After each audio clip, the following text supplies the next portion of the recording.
Kasus COVID-19 di Indonesia kembali melonjak. Infeksi virus corona varian Delta dari India turut menyumbang ledakan penambahan harian kasus positif COVID-19 di Indonesia.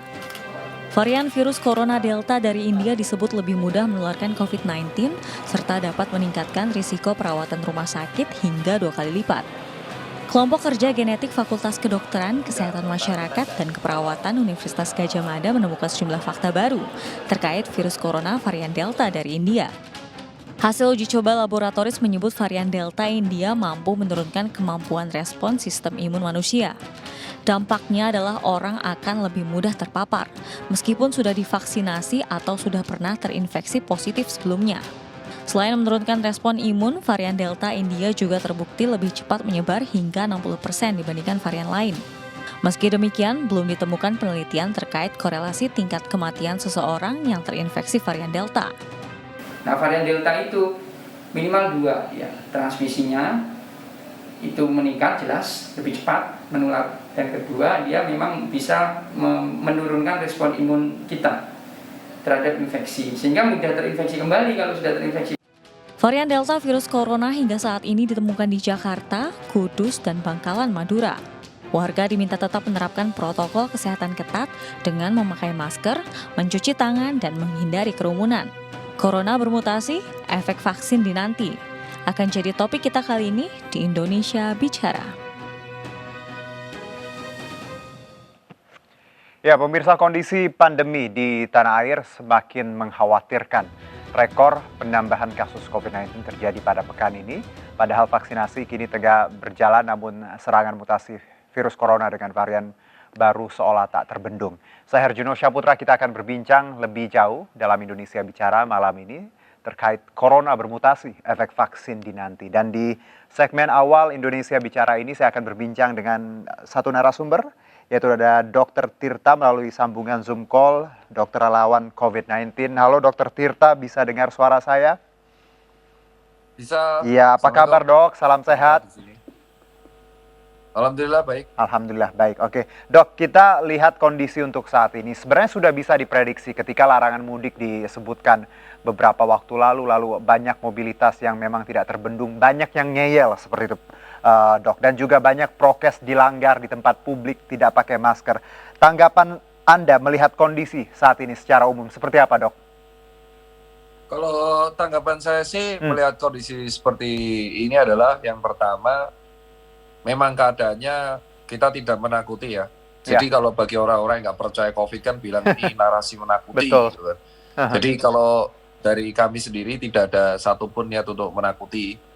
Dan memang keadaan kenapa kita share di media atau menggunakan seluruh media yang ada bahwa kondisi rumah sakit penuh itu ya memang keadaannya mengotakkan itu realita kepada pasien. Supaya karena kan pasien juga yang ke rumah sakit atau ke fasilitas kesehatan tidak hanya COVID. Jadi mereka tahu bahwa kondisinya memang seperti itu. Oke. Dan kondisi yang kedua sih mengenai kondisi lapangan adalah kejadian yang terjadi di bulan Juni ini sebenarnya sudah diprediksi, Jan.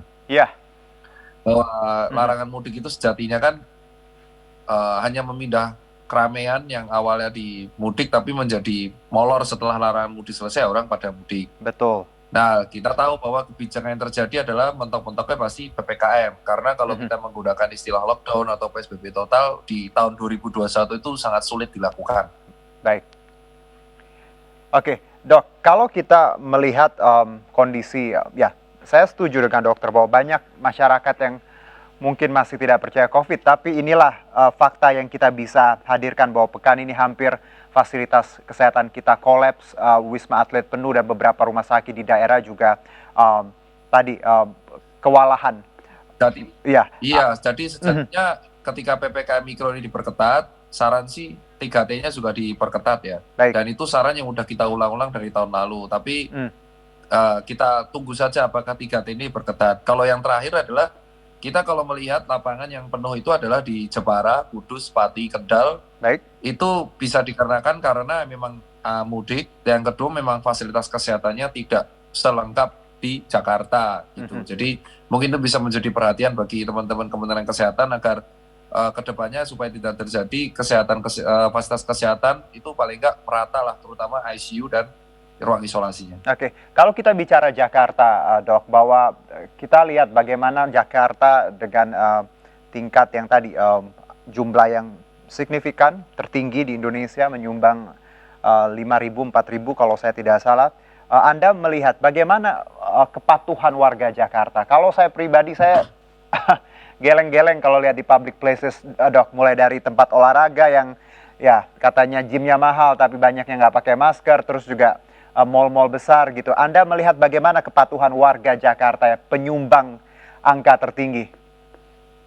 Kalau Jakarta kita lihat, kita terlepas melihat angka positif Jakarta ya. Kita melihatnya adalah Jakarta saya rasa wajar banget kalau tertinggi. Satu, Jakarta itu menampung juga pasien-pasien dari daerah penyangga. Baik. Dan itu saya sudah tanya sama kawan-kawan, rata-rata memang daerah penyangga, ujung-ujungnya larinya pasti ke Jakarta. Jadi kalau kita anggap, ya kita tahu Jakarta menanggung Jabodetabek juga.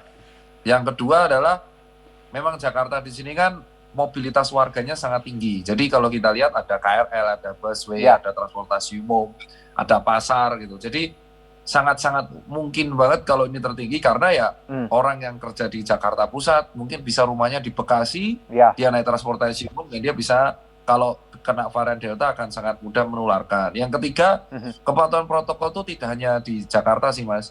Kalau kita lihat daerah-daerah luar Jakarta pun, kita let's say kita dikitlah ke Jawa Tengah gitu. Kenapa kok Kudus itu bisa seramai itu ya COVID-nya? Kita tarik mundur di H-7 Lebaran, banyak warga Kudus itu memang sudah merasa COVID turun nih, lalu mereka belanja di pasar dan koordinasi antara pemerintah Kudus juga tidak begitu diindahkan yang membuat akhirnya bludak karena Vaskesnya memang tidak sesiap Jakarta. Jadi kelengahan masyarakat seperti ini adalah karena mereka mulai longgar, ya satu ada percaya hoax, kedua memang euforia vaksin, yang ketiga memang orang udah nggak tahan. Jadi harapannya sih bukan hanya untuk warga Jakarta tapi seluruh warga Indonesia. Kalau kita pengen kayak Hungaria yang bisa kemarin nonton full, atau nonton Piala Eropa kemarin di Inggris full, atau di Aussie sudah bisa konser, kita tarik mundur di tahun 2020, Aussie itu lockdown terus-terusan. Let's say kalau nggak lockdown, Taiwan memang nggak lockdown, tapi Taiwan itu warganya patuh. Gitu. Jadi di sini kesinambungan antara pemerintah dan warga itu sangat penting agar kita bisa menikmati kebahagiaan yang bisa dirasakan juga kayak warga-warga di US, warga di Europe yang sekarang bisa nonton bola. Kalau kita pengen kayak gitu, ayo kita bareng-bareng. Selama ini PPKM penebalan mungkin sampai akhir Juni atau bisa diperpanjang mungkin sampai 14 Juli. Harapannya ketika pemerintah 3T, kita juga jaga diri sama jaga sesama. Gitu. Kalau tadi dokter menyebutkan bahwa vaksinasi ini banyak sekali persepsi yang salah di masyarakat ketika sudah divaksin merasa kebal, merasa bahwa ya tadi senjata utama, padahal setelah vaksin prokes tetap harus jalankan, Dok.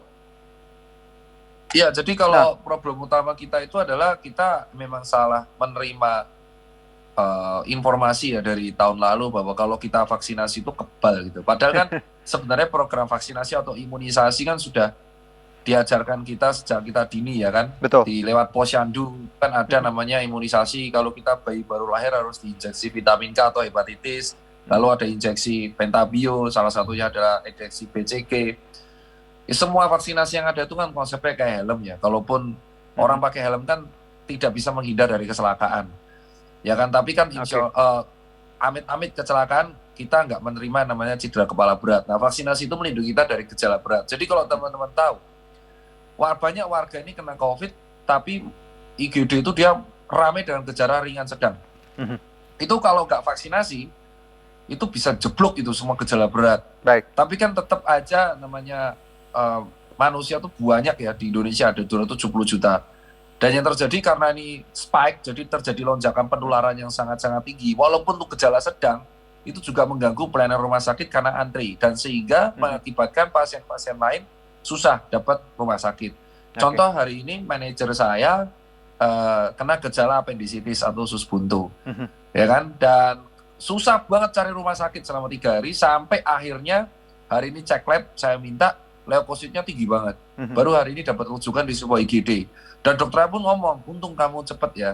Ya sebenarnya dia udah antri. Bayangin kalau banyaknya antrian pasien ini artinya mengganggu pelayanan pasien yang lain. Makanya kita sebagai tenaga kesehatan itu kalau share itu bukan berniat untuk menakuti, enggak. Juga kita Baik. juga berpikir lebih enak melayani kasus lain ya, walaupun namanya penyakit nggak ada yang enak. Tapi kita memang share bahwa ini loh, kalau kita penuh terus, itu Oke. pasien-pasien lain gagal ginjal, gagal jantung itu banyak menunggu ruangan juga. Oke. Itu sih Mas. Jadi memang yang terjadi realitanya di Indonesia Persepsi karena tadi. terlalu banyak Aha. karakter ya Mas. Ya Iya. jadi jadinya seperti ini. Oke, Dok, satu masih terkait vaksin, Dok, bahwa ada skeptisme seperti itu, bahwa ketika vaksin banyak masyarakat nggak guna, masih aja kena gitu corona. Lalu banyak juga yang merasa bahwa efek samping dari vaksin, terutama Astra yang demam, lalu banyak yang mengurungkan niat untuk vaksin. Apa yang ingin Anda sampaikan, Dokter Tirta, kepada mereka yang masih ragu? Saya cuma bilang ke kawan-kawan, Aha. kemarin 2 hari yang lalu saya share antibody serologi saya setelah divaksin Serologi, 7 bulan. Saya divaksinkan angkatan pertama ya, barengan Iya, Pak betul. Jokowi dan Betul. kawan-kawan. Cuman kalau Pak D di istana, saya di puskesmas. Saya antibodinya masih di atas rata-rata, Mas. Oke, Dan saya 32 kali swab itu negatif terus. baik. Jadi saya adalah contoh ya, saya divaksin tuh nggak mati, nggak ada microchip juga, ya kan? Iya. Terus kedua, antibodi saya setelah divaksin ini 7 bulan masih antibodi SARS-CoV-2-nya masih tinggi, ya kan? Cukuplah untuk membuat saya melindungi saya dari gejala berat. Yang ketiga adalah saya swab 32 kali negatif.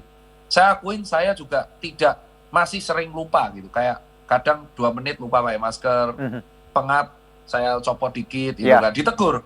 Tapi saya tetap menjaga dan berusaha strict pada diri saya sendiri. Kalau ada orang meeting rame banget, saya menghindar gitu kan.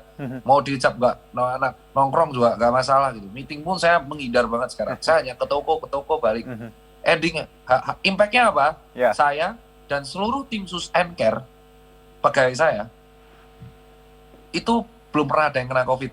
Karena satu, mereka patuh atas anjuran ownernya. Yang kedua, mereka tidak menganggap euforia vaksin ini sebagai kemenangan. Baik. Gitu. Ada yang kena, itu teman-teman saya pun yang udah divaksin jadi gejala ringan. Ya. Jadi kalau teman-teman lihat, saya pun tetap berusaha untuk menjaga diri saya. Saya juga pengen Mas, saya juga pengen Mas, namanya pengen nongkrong ya Mas ya, pengen ke Manusiawi. sama teman-teman atau nonton bola tuh pengen banget, pengen nonton bar itu pengen. Cuman yang terjadi saya punya anak 2, saya masih sadar, saya juga punya pegawai banyak, saya juga sadar saya punya orang tua. Yang saya khawatirkan adalah ini bukan tentang diri saya. Mungkin imun saya kuat Mas, imun Dokter Tirta kuat gitu kan. Jadi saya bisa keliling. Tapi yang saya pikirkan adalah kalau saya sakit, berarti pegawai saya akan terhalang dong kerjanya, ya kan? Akan terkena dan bisa ketularan juga dong. Berarti saya berpotensi dong kalau saya nggak jaga diri.